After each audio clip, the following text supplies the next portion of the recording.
Quel autre match Bah tiens, tu voulais faire ton FD.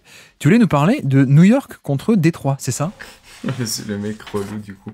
Ouais, je suis désolé pour ceux que ça intéresse pas, mais c'était pour parler en fait un peu de Cade Cunningham et des trois Pistons en règle générale, mais j'avais envie de parler un peu de Cade Cunningham quand même parce que pour moi il est quand même pas si mauvais que ça, ou en tout cas son évaluation du grand public me gêne un peu comparé à l'évaluation du public d'un autre joueur, disons.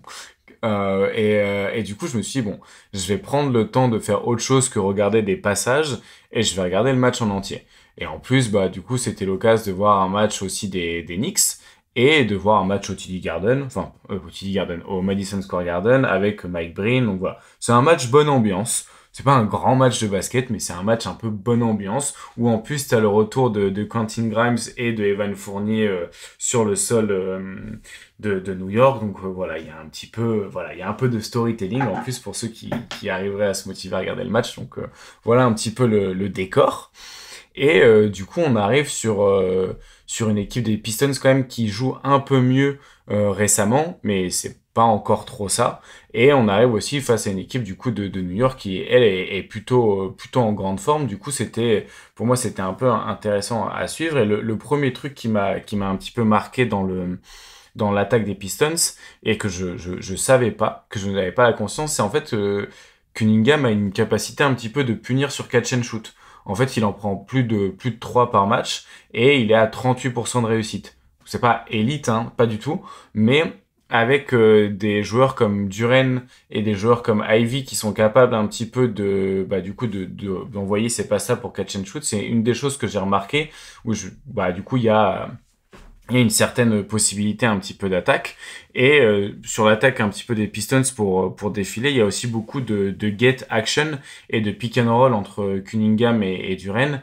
Et c'est vrai que il y a quand même pas mal de variété là-dessus. Surtout qu'ils utilisent aussi Fontecchio un petit peu comme troisième homme dans des Spain pick and roll qui permet d'ajouter un petit peu de complexité.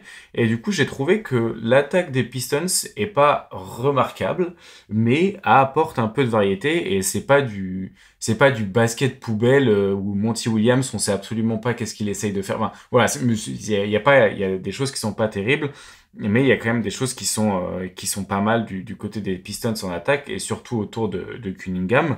Et après, les autres trucs un petit peu que j'ai remarqué sur l'attaque des Pistons, c'est Malachi Flynn, qui est utilisé un Oui. petit peu comme meneur remplaçant, et qui est, en tout cas sur ce match-là, qui fait des bonnes lectures et qui offre pas mal de pression au cercle parce que ça a l'air d'être un bon driver. En tout cas, il a l'air d'avoir un bon premier pas. Et c'était aussi l'occasion de voir Quentin Grimes donc dans ce nouveau effectif parce que ça reste un des joueurs de basket dont on parle peut-être le plus souvent, entre guillemets, sur le Basket Lab. En tout cas, je pense que son taux de fréquence sur un podcast français, il est peut-être le plus haut sur le Basket Lab avec Quentin Grimes. Donc, J'ai rien compris. ouais, bah, je sais, moi, en tout cas, voilà, je pense que, oui, bref, je pense que t'as compris quand On même. l'aime bien, quoi. En gros, on l'aime bien. Ouais, voilà, c'est ça, excuse-moi. Je sais pas pourquoi je fais des phrases chaloupées. Et du coup, c'était un peu l'occasion de le voir balle en main, parce que du coup, dans le quatrième quart-temps, il a pas mal joué aussi avec un petit peu de création, et aussi, bah, du coup, toujours être capable d'être dans ce rôle de collecteur, donc à voir, mais je pense qu'il, dans la seconde unit, Quentin Grimes va avoir pas mal de moments un peu de création, qui seront intéressants un petit peu à suivre, du côté de Détroit pour ceux et celles qui veulent regarder un petit peu Détroit. Donc en gros, tout ça pour nous dire que Kate Cunningham est meilleur que Paolo Banchero, on est d'accord, hein, c'est ça. Moi, je sais pas qu'est-ce qui te fait dire ça, mais moi, en tout cas, je pourrais défendre cette idée que oui, Kate Cunningham pourrait être meilleur que Banchero, mais après, c'est pas quelque chose que ça me regarde pas. Et pour l'attaque de New York, par contre, j'ai été surpris du nombre de high pick and roll avec Jalen Brunson. En fait, c'est pas de l'héliocentrisme, mais c'est quand même genre il a quand même un sacré gros usage et de sacrées grosses responsabilités en attaque, en tout cas, la création passait vraiment presque que par ça, quoi. Il y a eu vraiment beaucoup de high pick and roll, du coup, vu qu'ils jouaient avec deux grands, c'était un peu un moyen d'optimiser le spacing parce qu'ils jouaient pas toujours avec assez de shooters. Donc, beaucoup de high pick and roll. Et aussi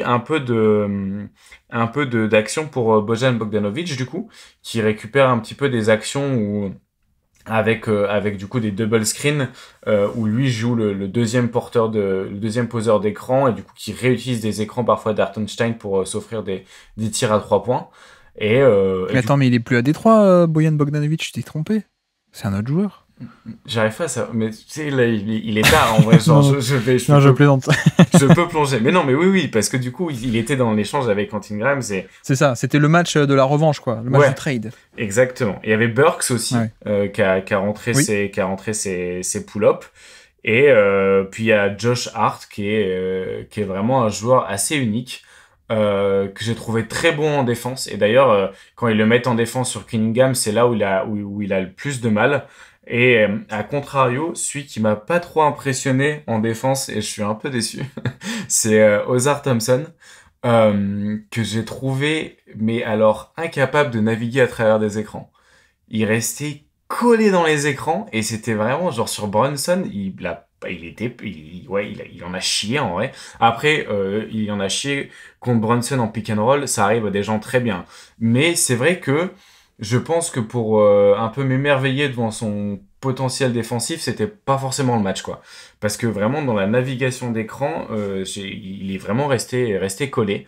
Donc voilà. Et sinon, c'est la défense, un peu l'impact de Precious Achiuwa que j'ai remarqué, qui était quand même pas mal et qui a un bon joueur, Tom Thibodeau, qui joue beaucoup de minutes, qui a pas de shoot, mais qui a du hustle et de la défense. Donc voilà, je pense qu'il se régale. Mais ouais, Hart en défense sur Kate Cunningham, c'est ce qui m'a le plus impressionné. Et surtout qu'à la fin, il refusait les switches du côté de New York. Et vraiment, Hart arrivait bien à rester collé sur Cunningham et à pas lui laisser d'espace. Et Cunningham a réalisé un très bon match jusqu'à ce moment-là, à peu près. Donc voilà un petit peu pour ce Détroit New York.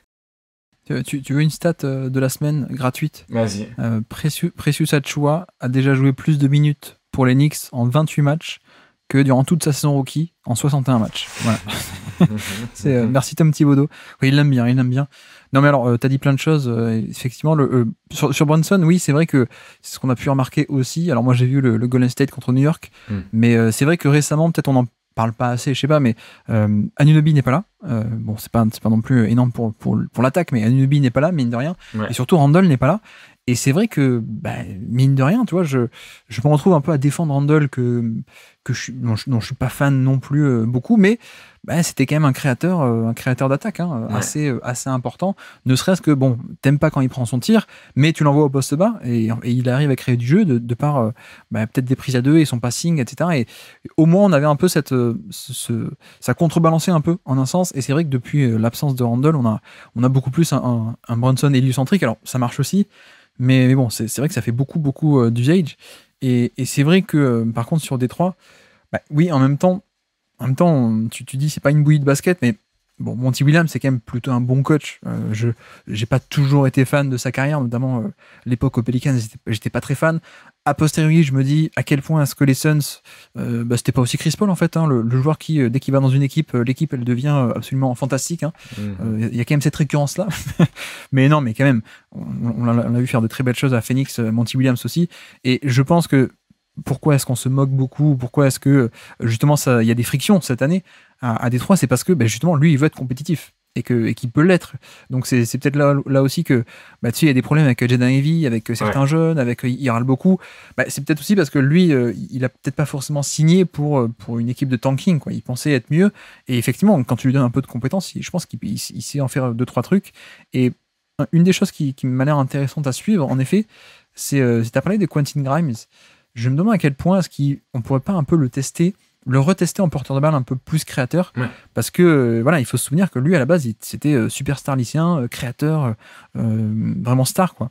Ensuite il s'est réinventé, déjà à la fac il s'était un peu réinventé, il avait changé de fac et ensuite Onyx on l'a connu comme role player de luxe, mais je me demande à quel point on peut pas dans une équipe un peu comme ça, il y aurait un peu plus la place, le voir un peu plus tester ça, vu que c'est un peu ce que tu décrivais. Mais oui,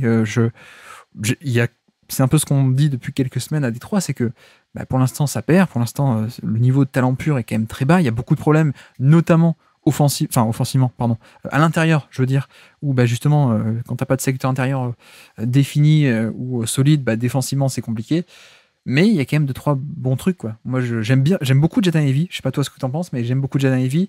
Kate Cunningham aussi un bon potentiel je pense. Voilà, il y a 2-3 pièces très intéressantes et il faut juste que Monty Williams tienne peut-être encore 12 à 18 mois de plus. Et après, il y aura peut-être le développement des jeunes, mais voilà, il y a quand même un bon noyau dur à Détroit.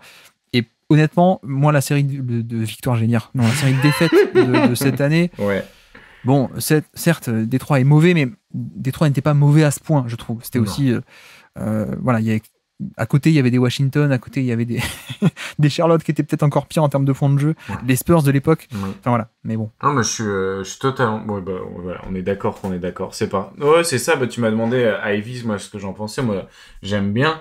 En plus, c'est assez évident ce qui lui manque. Donc, je trouve que, tu vois, cette espèce de menace de tir, il en est pas si loin. Et en plus, il est dans l'environnement parfait pour pouvoir travailler ça. Et je trouve que. Moi, j'aime bien l'effectif, en fait. Et c'est pour ça que le match, je l'ai regardé. Et je savais que c'était pas un match incroyable. Mais il y a vraiment des trucs intéressants à regarder, offensivement et défensivement. En plus, c'était un match sans Isaiah Stewart. Donc, il y avait tu vois, je trouve qu'il y a un truc Jackpot. Ouais, tu vois, c'est un peu plus moderne tout de suite.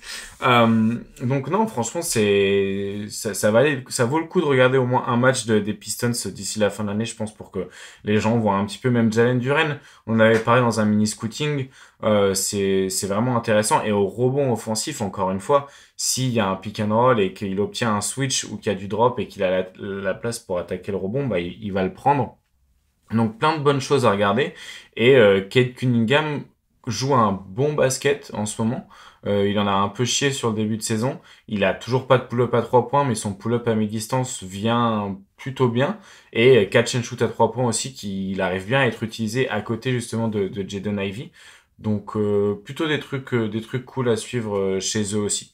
Donc voilà, même si on parle souvent des grosses équipes dans les matchs de la semaine, c'était l'occasion de faire un petit détour par Détroit. Oui, et puis comme dit, on aime bien Ivy, on aime bien Duren, on aime bien Cunningham, on aime bien Grimes, on aime bien, enfin, pas mal de monde intéressant, quoi. Donc, exactement. Donc on suivra ça. Merci d'avoir écouté cet extrait. S'il vous a plu, l'émission complète est disponible en description et on se donne rendez-vous sur le feed principal du Basket Lab pour l'intégralité des podcasts. À bientôt.